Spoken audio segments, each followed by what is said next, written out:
नमस्कार दोस्तों, स्वागत है आपका हमारे YouTube channel target UK triple S C में। जैसा कि मैंने आपको बताया था कि हम प्रत्येक टॉपिक कंप्लीट होने के बाद एक मोस्ट इम्पोर्टेंट क्वेश्चन का सेट लगाएंगे। तो दोस्तों आज हम कुछ इम्पोर्टेंट क्वेश्चन का सेट लगाएंगे जिसमें 30+ क्वेश्चन होंगे। अगर आपने इससे पहली वाली वीडियो नहीं देखी है तो उसे ज़रूर देख लें, जिसमें हमने उत्तराखंड में राजनीतिक प्रशासनिक पदों के प्रथम और वर्तमान अध्यक्षों का अध्ययन किया है। अगर आप उस वीडियो को देखना चाहते हैं तो नीचे डिस्क्रिप्शन में मैंने लिंक दिया हुआ है, आप वहां जाके देख सकते हैं। तो चलिए स्टार्ट करते हैं हमारा आज का टॉपिक। तो टॉपिक स्टार्ट करने से पहले दोस्त मैं आपको बताना चाहता हूं कि इस टॉपिक में 30+ क्वेश्चन है, ठीक है, जो बहुत इंपॉर्टेंट है और जो मैंने पढ़ा रखा है उसी में से मैंने क्वेश्चन ऐड किए हैं। तो दोस्त हमारा पहला क्वेश्चन है, उत्तराखंड का हिमालयी राज्यों के क्रम में कौन सा स्थान है? ए 10वां, बी 13वां, सी 7वां और डी 11वां। तो दोस्त जैसे मैंने आपको पढ़ा रखा था तो डी 11वां सही होगा। दूसरे क्वेश्चन की बात करें, राज्य चिन्ह में अंकित सत्यमेव जयते कहाँ से लिया गया है? Option A Rigveda, option B Kaushitaki Brahmana, option C Mandukopanishad, option D Skanda Purana. तो दोस्तों ये भी मैंने आपको पढ़ा रखा था। अशोक की लाट के नीचे जो सत्यमेव जयते लिखा हुआ है वो मंडूकोपनिषद से लिया गया है, इसलिए ऑप्शन सी राइट होगा। तीसरा क्वेश्चन, उत्तरांचल का नाम उत्तराखंड कब किया गया? तो ऑप्शन है 1 नवंबर 2009, ऑप्शन बी 1 नवंबर 2007, ऑप्शन सी 1 जनवरी 2006, ऑप्शन डी 9 नवंबर 2009। तो दोस्त इसका जो आंसर है वो ऑप्शन बी सही होगा, 1 जनवरी 2007। ठीक है, 1 जनवरी 2007 से उत्तरांचल का नाम उत्तराखंड कर दिया गया। चौथे क्वेश्चन की बात करें, राज्य चिन्ह में गंगा की कितनी लहरों को उकेरा गया है? जो हमारा राज्य चिन्ह है दोस्त, 3 पर्वतों की चोटी है सबसे ऊपर, तो उसके नीचे गंगा की कुछ लहरें उकेरी गई, उनकी संख्या कितनी है आपको बताना है। Option A 3, option B 2, option C 4, option D 5। तो दोस्त इसका सही आंसर सी है, 4 गंगा की लहरें हैं। पांचवा क्वेश्चन है, निम्नलिखित में से सर्वाधिक ऊंचाई में पाया जाता है? तो दोस्त इन चारों में से सर्वाधिक ऊंचाई में कौन सा पाया जाता है आपको बताना है। ऑप्शन ए है ब्रह्म कमल, ऑप्शन बी है बुरांस, ऑप्शन सी है मोनाल, ऑप्शन डी है कस्तूरी मृग। तो दोस्त मैंने आपको जैसे कि पढ़ाया था, जो सर्वाधिक ऊंचाई में पाया जाता है इनमें से ब्रह्म कमल पाया जाता है, 6000 मीटर की हाइट पे पाया जाता है, ठीक है। और सेकंड नंबर पे मोनाल 5000 मीटर की हाइट पे, थर्ड पे कस्तूरी मृग 4400 मीटर की हाइट पे और फोर्थ पे बुरांस 4000 मीटर की हाइट पे।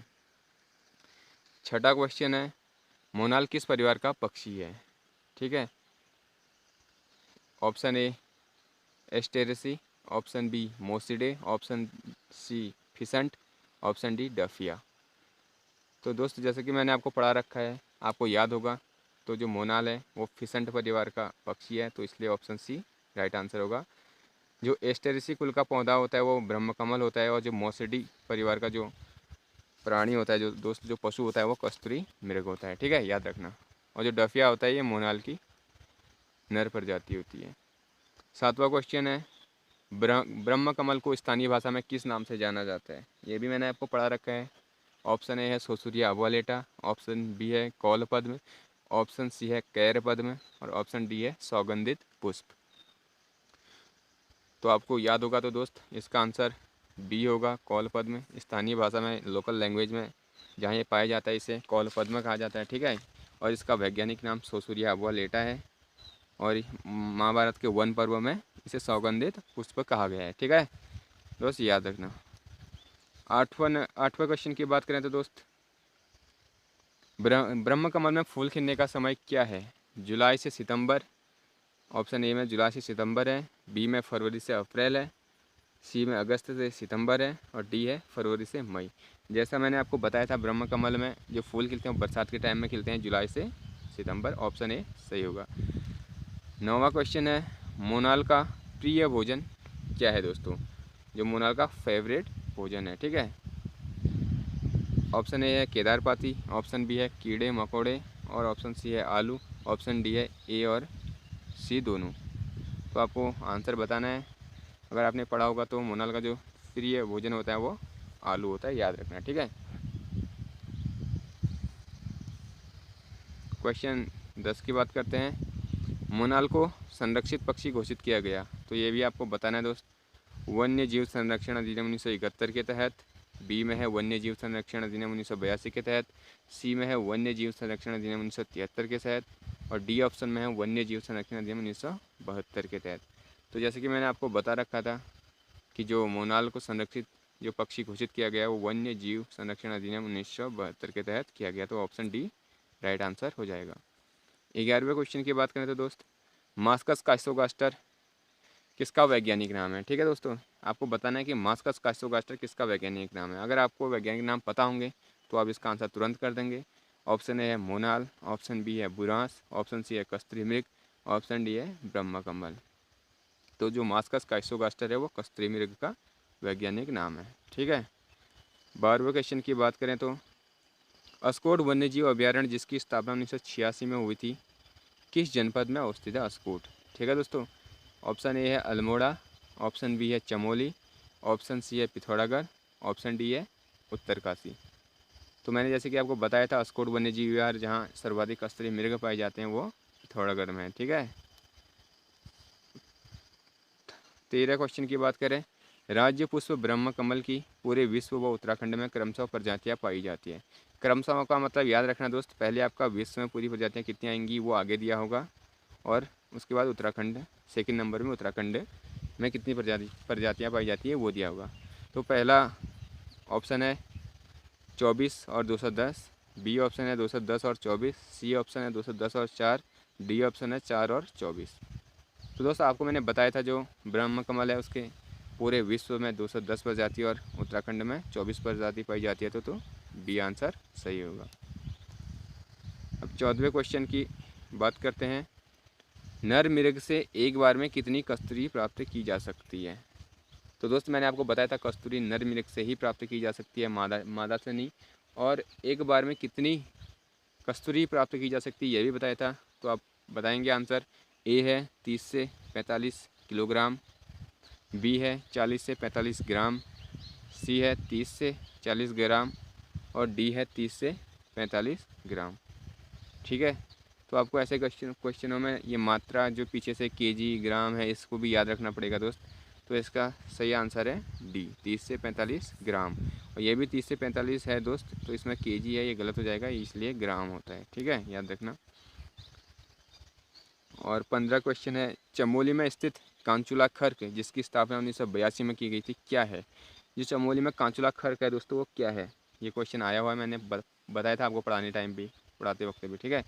तो ऑप्शन ए वन्य जीव अभ्यारण्य, ऑप्शन बी है प्रजनन एवं संरक्षण केंद्र, ऑप्शन सी है नेशनल पार्क, ऑप्शन डी है इनमें से कोई नहीं। तो कांचुला खर्क क्या है दोस्तों, प्रजनन एवं संरक्षण केंद्र है, ठीक है, याद रखना चमोली में। जो 16 क्वेश्चन है, फुटबॉल को उत्तराखंड का राज्य खेल कब घोषित किया गया, ये क्वेश्चन आया हुआ है कनिष्ठ सहायक में, ठीक है, इंपॉर्टेंट हो जाता है। फुटबॉल को उत्तराखंड का राज्य खेल कब घोषित किया गया। ऑप्शन ए 2011, ऑप्शन बी है 2010, ऑप्शन सी है 2015, ऑप्शन डी है 2016। तो आपको पता होगा दोस्त फुटबॉल को जो उत्तराखंड का राज्य खेल घोषित किया गया था वो 2011 में घोषित किया गया था, ऑप्शन ए राइट हो जाएगा। 17 क्वेश्चन है, राज्य वाद्य यंत्र ढोल जिसे 2015 में घोषित किया गया कि महान ज्ञाता कौन है उत्तराखंड में, ठीक है। तो मैंने आपको पढ़ाते वक्त बताया था, अगर आपने पढ़ा होगा तो वीडियो देखी होगी तो। ऑप्शन ए है चंद्र कुमार बर्तवाल, ऑप्शन बी है हेमंत बिष्ट, ऑप्शन सी है उत्तम दास, ऑप्शन डी है मोहन दास। तो दोस्त जो ढोल के महान ज्ञाता है उत्तराखंड में वो उत्तम दास हैं, तो इसलिए ऑप्शन सी राइट आंसर हो जाएगा। राज्य वृक्ष बुरांस को संरक्षित वृक्ष घोषित किया गया। 18वां क्वेश्चन है दोस्त, राज्य वृक्ष बुरांस को संरक्षित वृक्ष घोषित कब किया गया। 1972, 1974, 1971, 1973। तो दोस्त ए ऑप्शन है 1972, बी है 1974, सी है 1971, डी है 1973। तो मैंने आपको बताया था दोस्त बुरांस को संरक्षित वृक्ष 1974 में घोषित किया गया था, तो इसलिए ऑप्शन बी राइट आंसर हो जाएगा। 19वां क्वेश्चन है दोस्त, किस ऊंचाई के बाद सफ़ेद रंग के बुरांस देखने को मिलते हैं। ये बहुत इंपॉर्टेंट क्वेश्चन है दोस्त, ये भी आपको मैंने बताया था इंपॉर्टेंट है करके। सफ़ेद रंग के बुरांश किस हाइट के बाद मिलना स्टार्ट होते हैं दोस्त? 1100 metre, option B 11,000 metre, option C 11,000 feet, option D 1100 feet. ऐसे क्वेश्चन बहुत कन्फ्यूजन होते हैं दोस्त, तो आपको याद होगा, तो आपने वीडियो देखी होगी, तो 11,000 फीट, ठीक है, ये याद रखना। अब 20वां क्वेश्चन है, बुरांश में फूल खिलने का समय। ये बहुत इंपॉर्टेंट है दोस्त, पूछा हुआ क्वेश्चन है, पूछा गया है। बुरांश में फूल खिलने का समय कब है दोस्त? कब बुरांश में फूल खिलते हैं? जनवरी से अप्रैल, बी ऑप्शन में सितंबर से नवंबर, सी ऑप्शन में फरवरी से मार्च, डी ऑप्शन में फरवरी से अप्रैल। तो दोस्त आपने अगर वीडियो देखी होगी या पढ़ा होगा तो आपको पता होगा, जो बुरांश में फूल खिलते हैं वो फरवरी से अप्रैल के महीने में खिलते हैं। बसंत, जब बसंत ऋतु आती है दोस्त, और गर्मी पड़ने पर मुरझा के गिर जाते हैं, ठीक है। अप्रैल से गर्मी पड़ने लग जाती है तो फरवरी से अप्रैल तक खिलते हैं। 21वां क्वेश्चन है दोस्त, रिंगाल का वानस्पतिक नाम क्या है? तो ये क्वेश्चन आया हुआ है, पिछली बार फॉरेस्ट गार्ड के पेपर में भी पूछा गया था। रिंगाल का वानस्पतिक नाम क्या है? ऑप्शन ए है किम्नोबम्बूसा फलकाटा, ऑप्शन बी है रोडोडेंड्रॉन अर्बोरियम, ऑप्शन सी है क्वेरकस इनकेना, और ऑप्शन डी है मायरिका मैगी। ये चारों ऑप्शन बहुत इंपॉर्टेंट है दोस्त, इन्हें याद रखना, ठीक है। मैं आपको इनके बारे में बताऊंगा, आप पहले ये बताइए इनमें से रिंगाल का वैज्ञानिक नाम कौन सा है? तो रिंगाल का वैज्ञानिक नाम दोस्तों किम्नोबम्बूसा फलकाटा है। रिंगाल आपको ऐसी अनुमान लग जाएगा, जैसे रिंगाल जो होता है दोस्त, उससे हम बहुत सारी ये टोकरियाँ इस टाइप की चीज़ बनाते हैं, ठीक है दोस्तों। तो बम्बूसा, बम्बू से बनाते हैं ना दोस्त, बम्बू किसे कहते हैं? बांस को। जो रिंगाल होता है ये भी बांस की तरह ही छोटी प्रजाति का होता है, ठीक है। तो किम्नोबम्बूसा फलकाटा, ठीक है, ये है। और जो ये रोडेडेंड्रॉन अर्बोरियम है, ये बुरांस का वैज्ञानिक नाम है। क्वेरकस इनकेना बांस का वैज्ञानिक नाम है, और मायरिका मैगी ये काफल का वैज्ञानिक नाम है, ठीक है। ये सब उत्तराखंड में पाए जाते हैं, इन्हें याद रखना। 22वां क्वेश्चन की बात करें तो दोस्त, राज्य के विश्वविद्यालयों का कुलाधिपति कौन होता है? जो दोस्त राज्य में जो विश्वविद्यालय होते हैं हमारे, उनका कुलाधिपति कौन होता है? इंपॉर्टेंट क्वेश्चन है, पढ़ा रखा है मैंने आपको, अगर वीडियो देखी होगी तो। कोई ऑप्शन ए है राष्ट्रपति, ऑप्शन बी है मुख्यमंत्री, ऑप्शन सी है महाधिवक्ता, ऑप्शन डी है राज्यपाल। तो आप बताइए, राज्य के जो विश्वविद्यालय होते हैं उनका कुलाधिपति कौन होता है दोस्त? इसका सही आंसर होगा राज्यपाल, ऑप्शन डी राइट आंसर हो जाएगा। और 23वां क्वेश्चन की बात करें तो दोस्त, उत्तराखंड में वर्तमान में मंत्रिपरिषद में मंत्रियों की संख्या कितनी है? कैबिनेट स्तर के मंत्री कितने हैं दोस्तों उत्तराखंड विधानसभा में? मैंने ये भी आपको पढ़ा रखा था। ऑप्शन ए है 9, ऑप्शन बी है 11, ऑप्शन सी है 12, ऑप्शन डी है 13। तो आपने अगर मेरी वीडियोज़ देखे होंगे तो मैंने आपको पढ़ा रखा था, जो वर्तमान में उत्तराखंड मंत्रिपरिषद में मंत्रियों की संख्या है वो 12 है, ठीक है, याद रखना। जब उत्तराखंड का गठन हुआ तब मंत्रिपरिषद में मंत्रियों की संख्या कितनी थी? 9 थी, ठीक है, याद रखना। इसलिए ऑप्शन अभी जो क्वेश्चन है इसके हिसाब से ऑप्शन सी राइट आंसर होगा। 24वें क्वेश्चन की बात करें तो दोस्त, उत्तराखंड के वर्तमान मुख्य सचिव कौन है? उत्तराखंड के वर्तमान मुख्य सचिव कौन है दोस्त?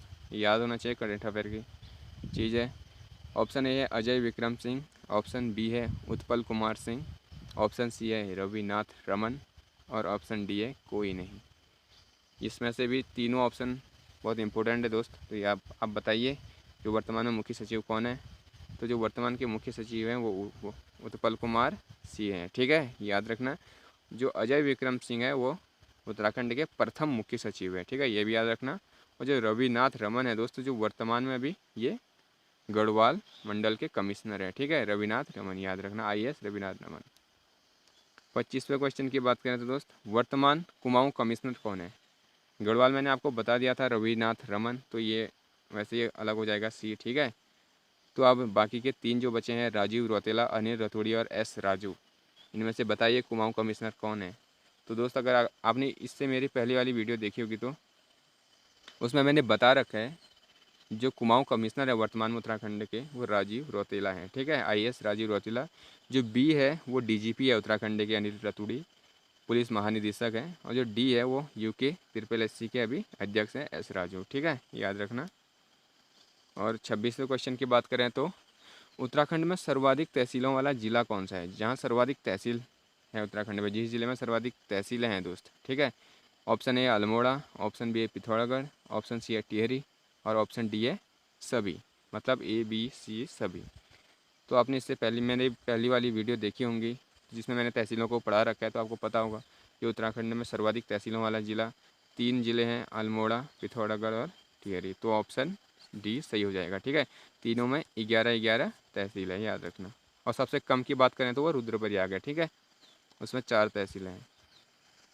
27वां क्वेश्चन की बात करें तो दोस्तों, वह जो सदनों की बैठकों में भाग ले सकता है, बोल सकता है, लेकिन मतदान नहीं कर सकता है, ऐसा पद कौन सा होता है? ये बहुत ही इंपॉर्टेंट क्वेश्चन है, ये आता है अक्सर। ठीक है दोस्तों, वह व्यक्ति जो सदनों की बैठकों में भाग ले सकता है, बोल सकता है, लेकिन मतदान नहीं कर सकता, ये भी मैंने आपको पढ़ा है। तो बताइए, ऑप्शन ए है महान्यायवादी, बी है महासचिव, सी है महाधिवक्ता, डी है राज्यपाल। तो इसमें सही आंसर महाधिवक्ता होगा दोस्त, इसलिए ऑप्शन सी राइट आंसर हो जाएगा। और 28वां क्वेश्चन है, एक साथ 29 नई तहसीलों का गठन कब किया गया? ठीक है दोस्त, इंपॉर्टेंट क्वेश्चन है कि एक साथ गठन के बाद, जब उत्तराखंड गठन हुआ उसके बाद 29 नई तहसीलों का गठन एक साथ कब किया गया? ऑप्शन ए है मई 2001, ऑप्शन बी है मई 2004, ऑप्शन सी है मई 2002, ऑप्शन डी है अप्रैल 2003। तो इसका राइट आंसर मई 2004 हो जाएगा दोस्त, इसलिए ऑप्शन बी सही होगा, मई 2004 में। ठीक है, याद रखना। अब 29वें क्वेश्चन की बात करते हैं, राज्य में महाधिवक्ता की नियुक्ति होती है, किस अनुच्छेद के तहत राज्य में महाधिवक्ता की नियुक्ति की जाती है? ठीक है दोस्त, संविधान के किस अनुच्छेद में दिया गया है कि किसी राज्य का एक महाधिवक्ता होगा? तो आप बताएं, मैंने पढ़ा रखा है अगर आपने वीडियो देखी है। तो ऑप्शन है अनुच्छेद 145, ऑप्शन बी है अनुच्छेद 164, ऑप्शन सी है अनुच्छेद 153 और ऑप्शन डी है अनुच्छेद ऑप्शन डी है अनुच्छेद 76। तो बताइए, किस अनुच्छेद के तहत राज्य में महाधिवक्ता की नियुक्ति की जाती है? तो इसमें से सही जो हो जाएगा वो अनुच्छेद 165 हो जाएगा। ठीक है दोस्त, इसके अनुसार राज्य में महाधिवक्ता की नियुक्ति की जाती है, इसलिए अनुच्छेद 165 सही हो जाएगा, ऑप्शन ए राइट आंसर होगा। जो अनुच्छेद 164 होता है, इसके तहत राज्य में मंत्री परिषद का गठन होता है दोस्त, विधानसभा का। ठीक है, जो ऑप्शन सी है अनुच्छेद 153, इसके तहत किसी भी राज्य में एक राज्यपाल होगा, ये कहा गया है। और जो ऑप्शन डी है अनुच्छेद 76, इसके तहत केंद्र में महाधिवक्ता की नियुक्ति होती है, याद रखना। अब 30वां क्वेश्चन है दोस्त, राज्य में विधानसभा का सत्रावसान कौन करता है? सत्रावसान याद रखना दोस्त, शब्द सत्रावसान। ऑप्शन ए है विधानसभा अध्यक्ष, ऑप्शन बी है विधानसभा उपाध्यक्ष, ऑप्शन सी है मुख्यमंत्री, ऑप्शन डी है राज्यपाल। तो मैंने आपको बताया था दोस्त कि जो राज्य में विधानसभा का सत्रावसान कौन करता है, तो आपने याद होगा। तो दोस्तों, जो राज्य में विधानसभा का सत्रावसान करता है, सत्रों की समाप्ति करता है दोस्तों, वो राज्यपाल करता है, याद रखना, ऑप्शन डी सही हो जाएगा। 31वां क्वेश्चन की बात करें तो दोस्त, किसी भी राज्य में विधानसभा के अधिकतम व न्यूनतम सदस्य क्रमशः हो सकते हैं। क्रमशः आ गया दोस्त, मतलब पहले अधिकतम पूछा गया है तो पहले अधिकतम आएगा और बाद में न्यूनतम पूछा गया है तो न्यूनतम आएगा। मतलब किसी भी विधानसभा में, राज्य के विधानसभा में अधिकतम कितने सदस्य हो सकते हैं और न्यूनतम कितने सदस्य हो सकते हैं, ये पूछ रहा है। तो ऑप्शन है 500 व 40, ऑप्शन बी है 40 व 500, ऑप्शन सी है 60 व 500, ऑप्शन डी है 500 व 60।